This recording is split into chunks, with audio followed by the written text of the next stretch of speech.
Hey, and welcome back to another episode of Love Restored. I am your favorite host, Marshaun Olaniyan. I'm super excited to be here for these next 30 minutes. Thank you so much for tuning in today. Today, we are talking about the next episode in dating over 40. Before you re-enter the dating stage, here's what I need for you to do. Today's topic is all about navigating the new dating norms, navigating the new dating norms. We've been talking about several different topics. And last week we talked about your expectations and what it is that you need to shift, what it is that you need to do, the what, the why, and the how about shifting your expectations. So if you have not listened to that episode, then after this one, you can go back and listen to that episode as well. If you are feeling these episodes and you know that you're gaining some information that you're utilizing in your life, then please do not hesitate to share it with a friend. Again, outside of Love Restore, I am a coach. I serve and coach professional Black women, and I help them to show up differently in all of their relationships. We use tailored strategies for where they are at so they can cultivate loving, beautiful relationships. And I say relationships because most people think about romantic relationships when they think about a relationship coach. Although I do help with that, the most important relationship that I help you with is a relationship that you have with the person that you look at in the mirror every day. Yes, that's right. You. Because if you are not together, if you don't feel confident, if your self-esteem is not high, it is low, you're going to attract the low energy, low emotionally charged men. I want you to have high self-esteem, high confidence, know that you are worthy of love, that you are deserving of love, no matter what pressure society has put out on you. Because if you start to rebuke those things, if you speak life and love into yourself, if you have an expectation that you deserve this type of relationship, then listen, can't nothing get in your way if you already believe and deserve, if you already believe that you deserve to have this type of relationship.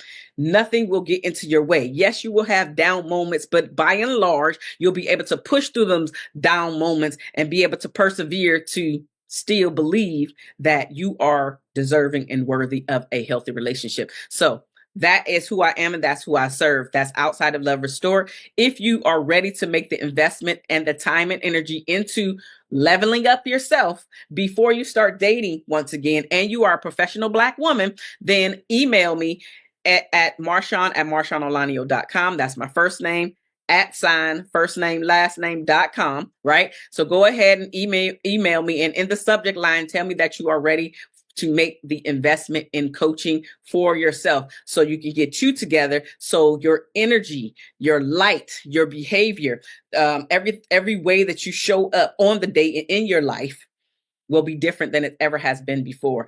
And because of that, now you will attract better and different because you understand who you are. You're putting out this positive energy. You are loving life. You are living life. And also, you know what you bring to the table.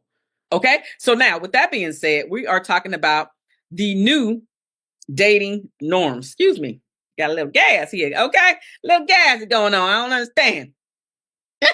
Okay, your girl acting silly. So when we re-enter the dating stages over 40, it can feel like you are entering into an entirely new world because it is. I talked about this last week. We have the technology interjected into there. We have the relationship, the shifting of the relationship dynamics, the changing of the societal expectations, and all of this has reshaped how each of us connect. But for Black women over 40, it is an opportunity to redefine love and to set new intentional standards. You've grown wiser, more self-aware, and you should already know your worth. But if you don't, I got you. We're going to get you there. Dating now isn't just about finding someone. It's about finding someone who complements the life that you've built while meeting your evolved needs. The new dating landscape includes online dating, changing relationship expectations, which we talked about, last week. And the emphasis on compatibility over societal norms. It's also called for a deeper understanding of your own desires and boundaries. Navigating this space requires embracing new tools, clear communication, and self-awareness. The first part that I want to address is being intentional. We now have intentional dating, which I so love. Gone are the days of dating for just for the sake of dating. Most people don't want to date just for the sake of dating. And being 40 plus, you probably don't just want to date just to date. Some people do. I get it. But if you're watching this, you probably don't want to date just to date. So gone are those days for dating just for the sake of dating. What's the end game? Let's be intentional about why we're dating. Get clear on your intentions. Be upfront with what you want, whether it's companionship, long-term partnership, or casual dating. But you have to know, because this will filter out mismatch connections. Be intentional about the dating that you want to occur. The more clear that you are about your intentions, the more clarity that you have is the clarity that you are going to attract to you, because you're not going to be scared to say, here's what I'm looking for. Where are you at? Or asking the question first so he doesn't change his answer based off of what you say. That's something I had to do. I had to remember that myself, because I remember I was dating this guy, and I remember telling him there was 3 things that I just absolutely did not want to deal with. Lo and behold, he did 2 out of the 3 and hid them from me for a long time. A long time. So maybe, just maybe, you ask the question and allow him to answer first, so his answer doesn't change based off of what your answer is. So you can get the real. And then if they're not compatible, you can make an informed decision how long you want to stay around / entertain this person and the possibility of the relationship. So be intentional about dating. The second thing is to navigate situationships. Listen, we're no longer doing situationships. The modern dating scene often involves undefined relationships. If clarity is what you need, don't hesitate to have the talk. And when I say have the talk, I'm not just going to say, well, what are we? No, I want you to be intentional about asking the specific questions. And when I say go to have the talk, I absolutely don't want you to go in and beforehand say, we need to have a talk, because then his defenses are going to go up. He's going to be thinking about, what did I do wrong? Even if he didn't do anything wrong, he's still going to be thinking, why do we need to have a talk? What I like to do, what I practice, and also what I like to help my clients to achieve is to make sure that the timing is right. So basically, he's pretty upbeat. He's not coming in looking like a sourpuss, like his day just was all messed up. You want him to be in a good headspace. So make sure that the timing is right, making sure that your environment is right. And then if it's not, hold your tongue. Because just because you're ready to have this conversation doesn't mean that he is ready to receive what you are saying. But, okay, so after you take all of that into consideration, I never say we need to have a talk. And I don't encourage my clients to say that, because, again, you don't want his defenses to raise. After you have assessed the situation and made sure that the timing, he's pretty good, that the environment is good, he seems like he has a pretty good day, then I just start asking the questions. Hey, you know what I was thinking about? Whatever I was thinking about. So whatever it is, the topic that I really want to discuss in that moment, I don't say, can we have a talk? I assess to make sure that he's ready to have a talk. And then I go in, you know what I was thinking about, X, Y, and Z. And then let's see if we can have a conversation with X, Y, and Z. He still may not be ready, and he still may ask, can we table this until later, or give me, an hour or whatever to think about it. Can we come back to it? Let me think about it a little while. Yeah, all of that's fine. The point of it is to not have the conversation, and then secondly, go in there and mess it up before it even begins. So being intentional about what it is that you want to say so you can communicate it with clarity. So We're no longer only accepting situationships. They happen. Yes. Maybe this is where you were at in your life, but now you want more. So you can no longer accept the same habits and behaviors that a person is displaying if you want more. So in order to get more, you have to make it very clear about what you want. It doesn't mean the other person is going to be able to give it to you, but at least you put yours out there. And then if they're not good or great at being a communicator themselves, you can still watch to see what his actions are. Is what came out of his mouth aligning with what he's actually doing and how he is showing up for you? If not, again, you can still make an informed decision about entertaining, moving forward, or turning around and walking away. You can do that. It's okay. The third area, online dating platforms. Some people are really weary about online dating and others are okay with it. It doesn't really matter where you're at. Just know that this is an avenue that is out there that people are using, because no longer are we really meeting our neighbors in our buildings and falling in love with that person.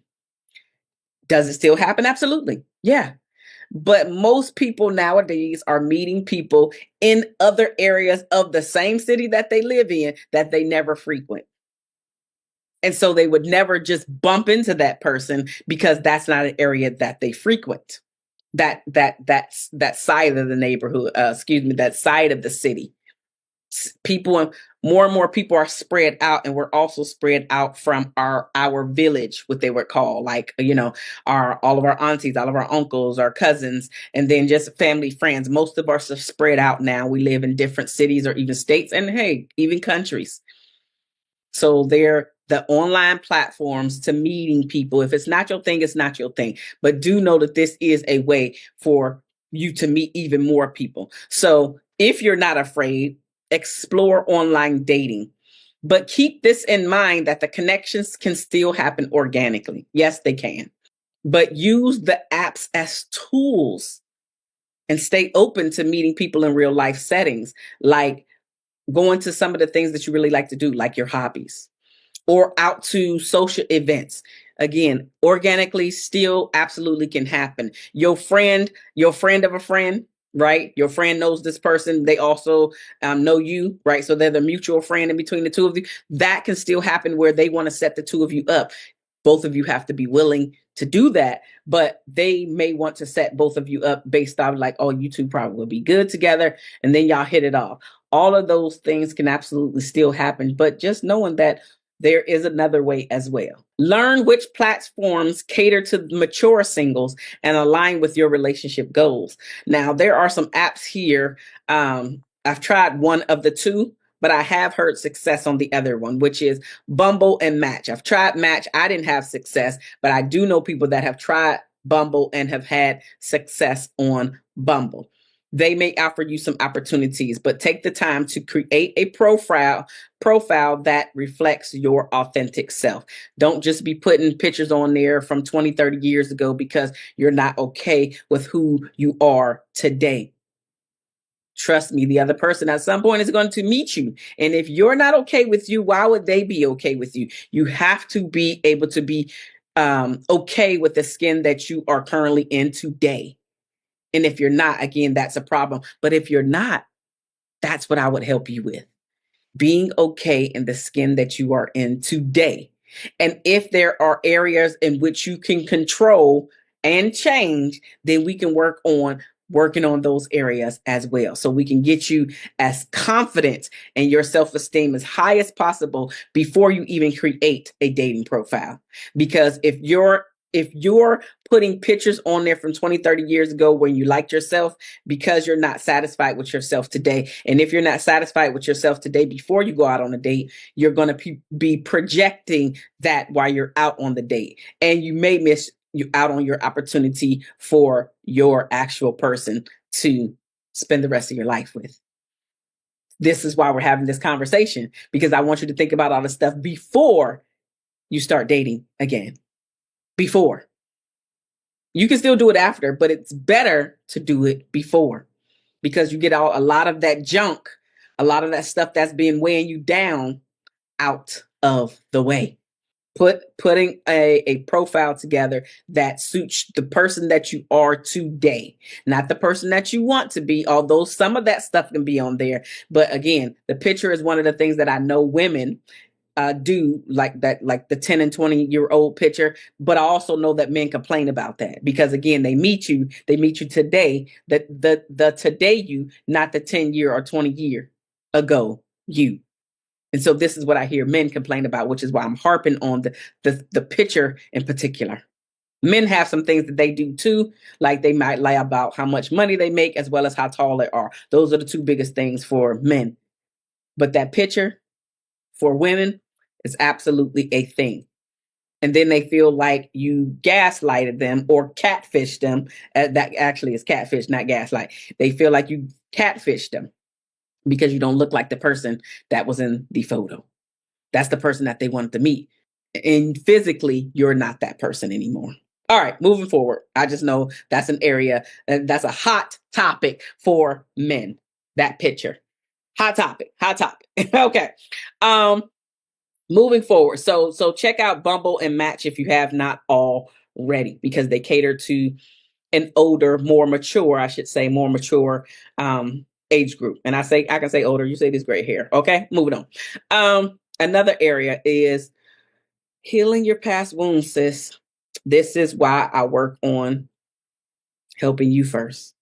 Because if your past wounds are still open, they're going to seep into any relationship that you try to begin. Re-entering the dating world requires acknowledging and healing past emotional pain. This will ensure that you are approaching relationships from a place of readiness and not hurt, from a place of openness and not getting ready to shut down, run away. You want to be open. You want to be ready.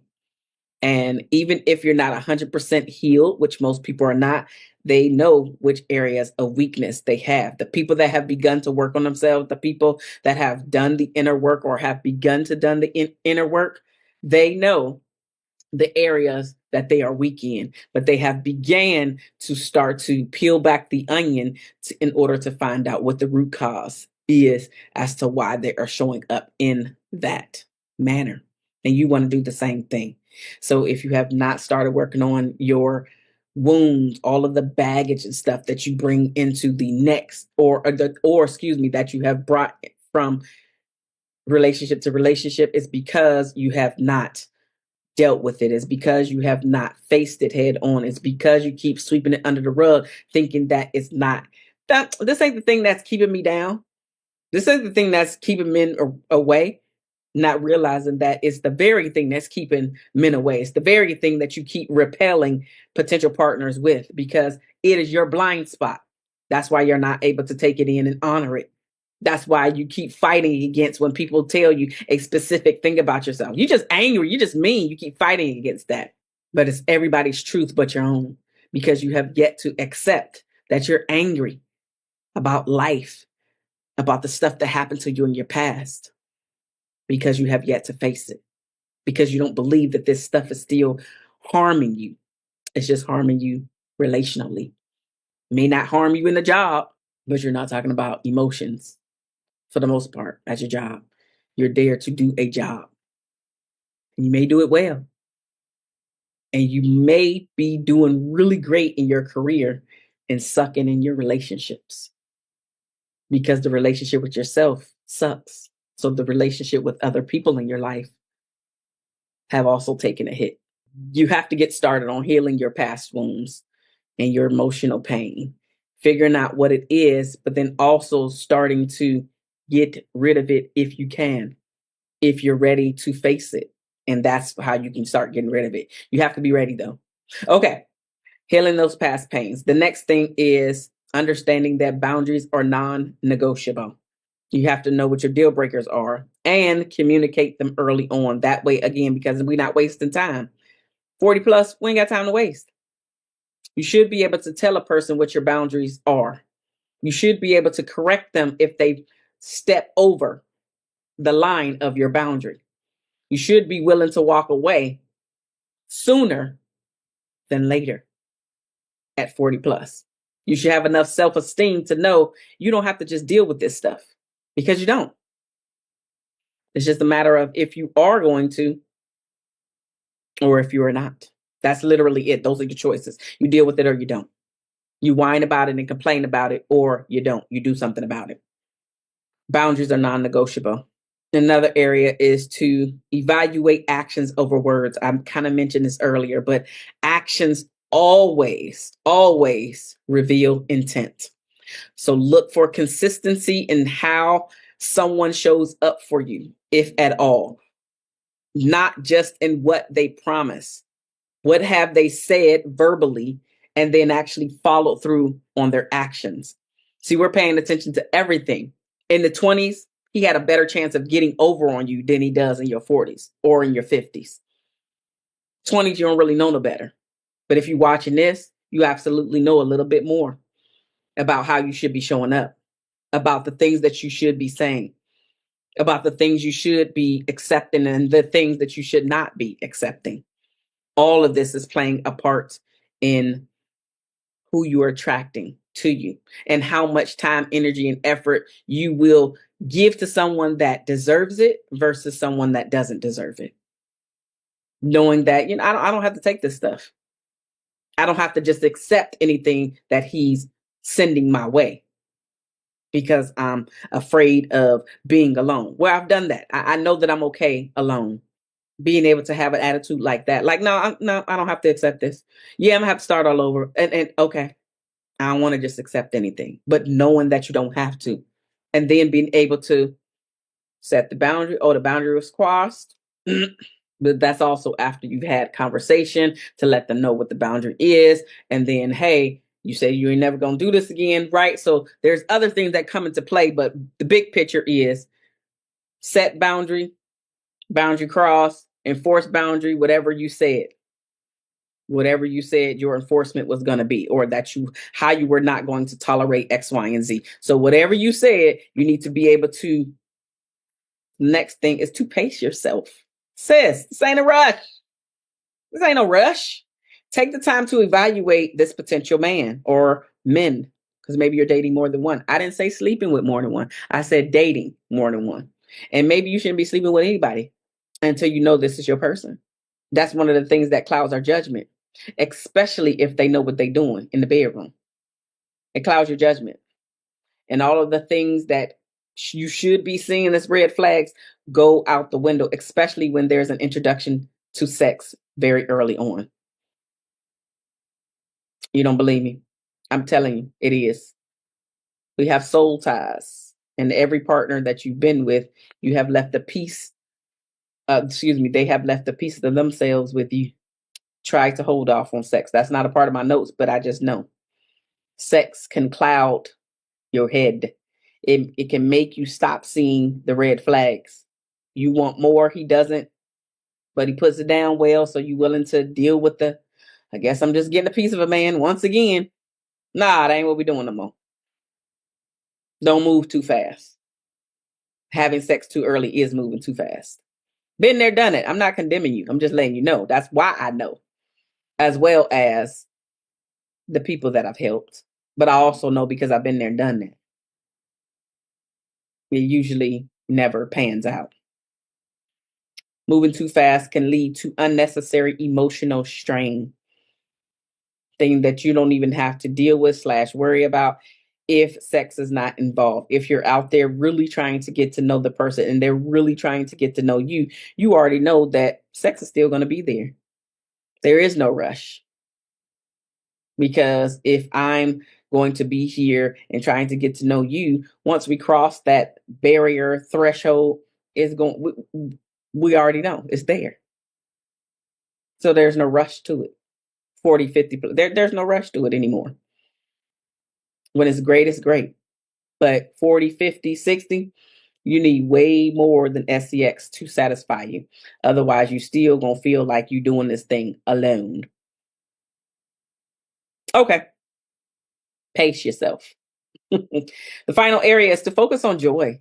Sis, focus on finding moments where you can showcase your joy. Dating shouldn't feel like a chore. It absolutely should not. So approach it with curiosity and fun. Enjoy the process rather than fixating on what the outcome is going to be. Because if you're fixating on, oh, it has to turn into a relationship, it has to turn into a relationship, you are going to drive yourself crazy and the people around you crazy as well. You're not going to have as much fun as if you were just being carefree, still understanding your desires, still knowing what your needs are, still communicating them. But if it doesn't turn into and or blossom into a relationship, you're still okay. You're not going to fall apart because it didn't turn into a relationship. You'll still be okay. And that's okay. So enjoy the process. Focus on having fun and bringing your joy, showcasing your light, showcasing your positive energy. Yes, there will be moments of seriousness. Yes, embrace those too. But don't forget to have fun. Don't see this as a chore where you're going out there and now you're thinking about what boxes need to be checked. You can still pay attention to the entire date, but be on the date when you're on the date. The reflection and assessment time comes later once you two part and your endorphin levels have decreased and you're sitting in your quiet moments, whether or not you have a pen to journal, meditate, whatever, but to assess the situation. How did you feel in his company? Did he make you feel wanted? Did he make you feel seen? Did you feel safe in his company? Or did you feel like you needed to walk on pins and needles and not share some of the things that you truly wanted to say? That's you focusing on the wrong thing or being scared to reveal yourself completely because you really want this to go somewhere. And the funny part about this is the more carefree you are, the more this person that's for you wants to lock you down. It's funny. The more that you want to get locked down, the more they feel that type of energy. And they may never say it, but they're like, oh, no, something. I feel like I might be stuck or something. They feeling some type of way about it. That's not what you want them to feel. That's not what you want them to feel at all. So because of that, slow things down, pace it, but focus on joy. Focus on the joy. So now, I promised you something that you should be doing. So here's what I would like for you to do. If you have been using your journal, then do this. So I want you to take 30 minutes today to reflect on what you want this new chapter of dating to look like. I want you to write down your top 3 dating goals, the 3 lessons learned from past relationships, and the 3 qualities that you desire in a partner. This reflection will center you as you step forward with clarity and confidence. I'm going to repeat those things. It's 333. The first 3 is to write down your top 3 dating goals.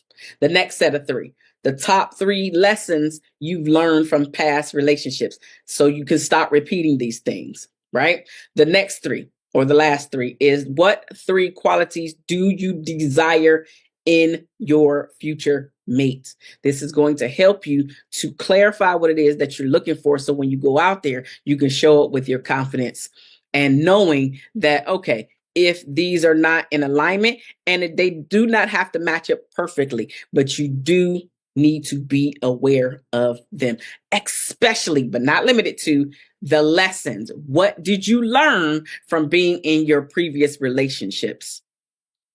What can you start to focus on shifting and changing so you can stop repeating the same thing over and over again? Thank you for being here for these 30 minutes with me. I really appreciate it. I am your host, Marshaun Olaniyan. This is Love Restored, and you are listening to or watching KCCR Brownstone Cityscapes Radio. I love you guys, and there is absolutely nothing that you can do about it. And next week, we will discuss another hot topic about re-entering the dating stage 40 plus. So I